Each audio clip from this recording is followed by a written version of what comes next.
What's going on, people? Tonight, I am back in the game room to discuss printable CDs one more time. Alright, so we're gonna have to get them out here. Let's see. I think it's. Yeah, there it is. The CD case.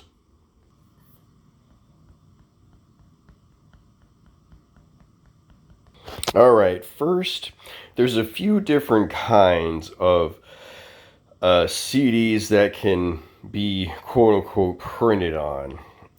There's inkjet, there's thermal.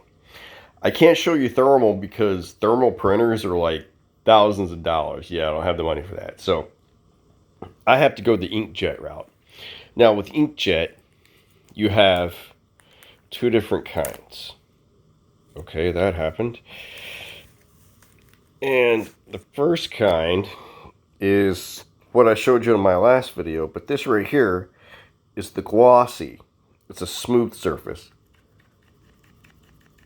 Whee! Here's a comparison. Here's the glossy, smooth, shiny surface, and here's the rough, matte, non-shiny surface. Now these are cheaper than these. I don't know why these are more expensive. I guess there's like extra materials involved to make the glossy, shiny coating. But I don't know. Oh, and be sure that if you're going to back up games or copy games like I do, that you own the original. I own the original to all the games in here, except for Silent Hill right here, and Kuon right there. It's Kuon right there. Now, I imagine thermal looks similar to this. And you also have what we used back in the day, the labels. This is actually a label that's stuck on there. And it's been stuck on there for years. It looks similar to the glossy printable CD. It's like all shiny. But I mean, you can tell that it's a sticker versus printed actually on the disc. And then you just have your traditional old, just regular backup. And yes, I do own Rule of Rose. I totally have it. I think I've shown it in a previous video like years ago. I might show it again. I might do a video on my rare video games. I don't know. Maybe. Moving on.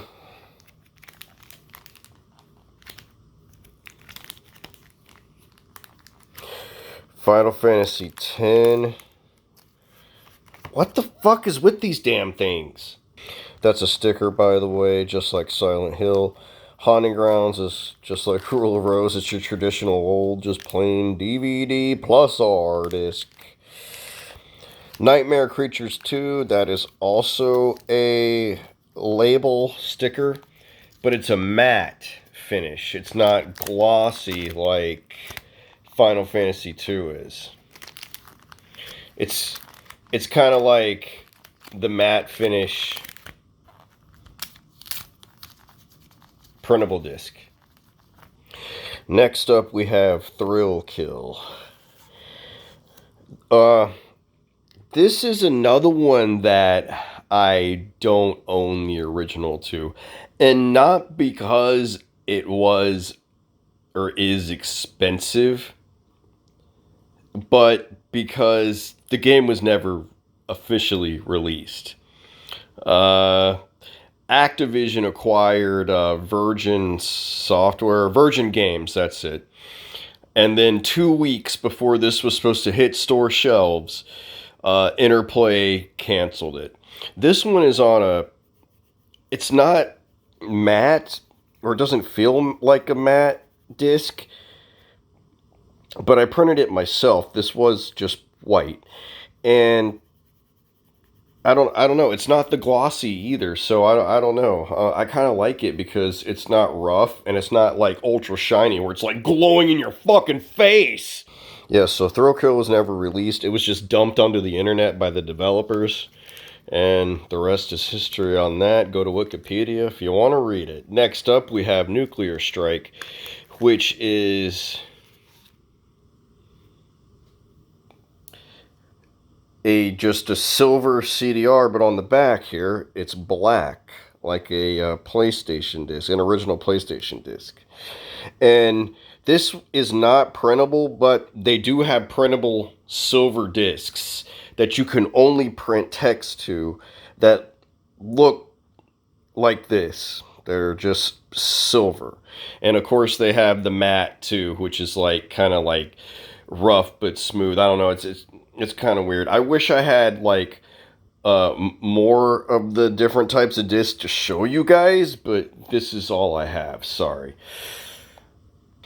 Next up, we have Clock Tower. I think this was, yeah, this one's just like the other one. It's all smooth, like Thrillkill. It's all smooth and shit. It's not like rough like the other ones. I didn't burn these discs. Somebody burned them for me. It's like, hey, thanks for backing up some of my games for me, buddy. But, yeah, Clock Tower is a great game. I bought it a while back. Always got to back up the expensive games. You have to. You got to back up the expensive games and just, put them in the cabinet where they belong and play the fucking copy. That's what you do. Here's the Japanese version of the first Clock Tower that was never released here. And see, it's on a matte CD. So that was one of mine.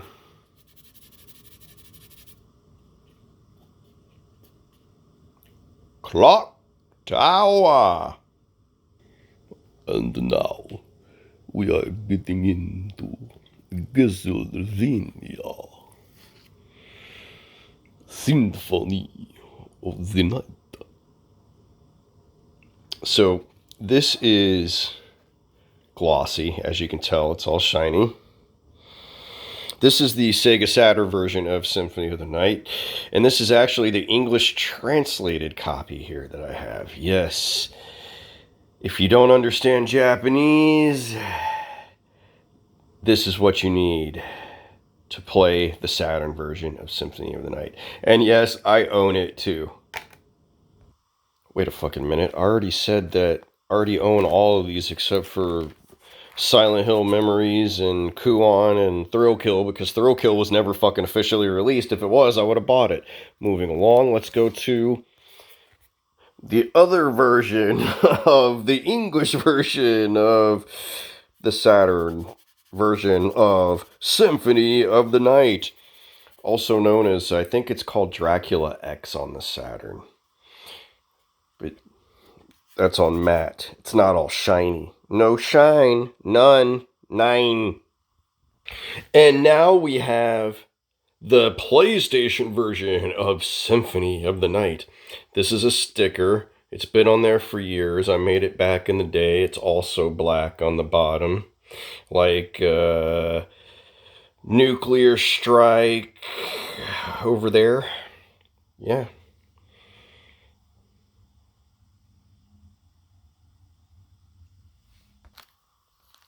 Oh no.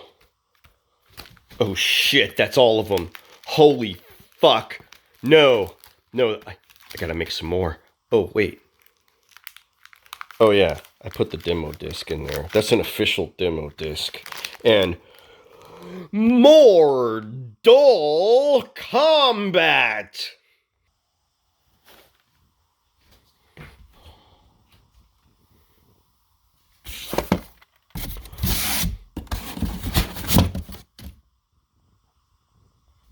PlayStation.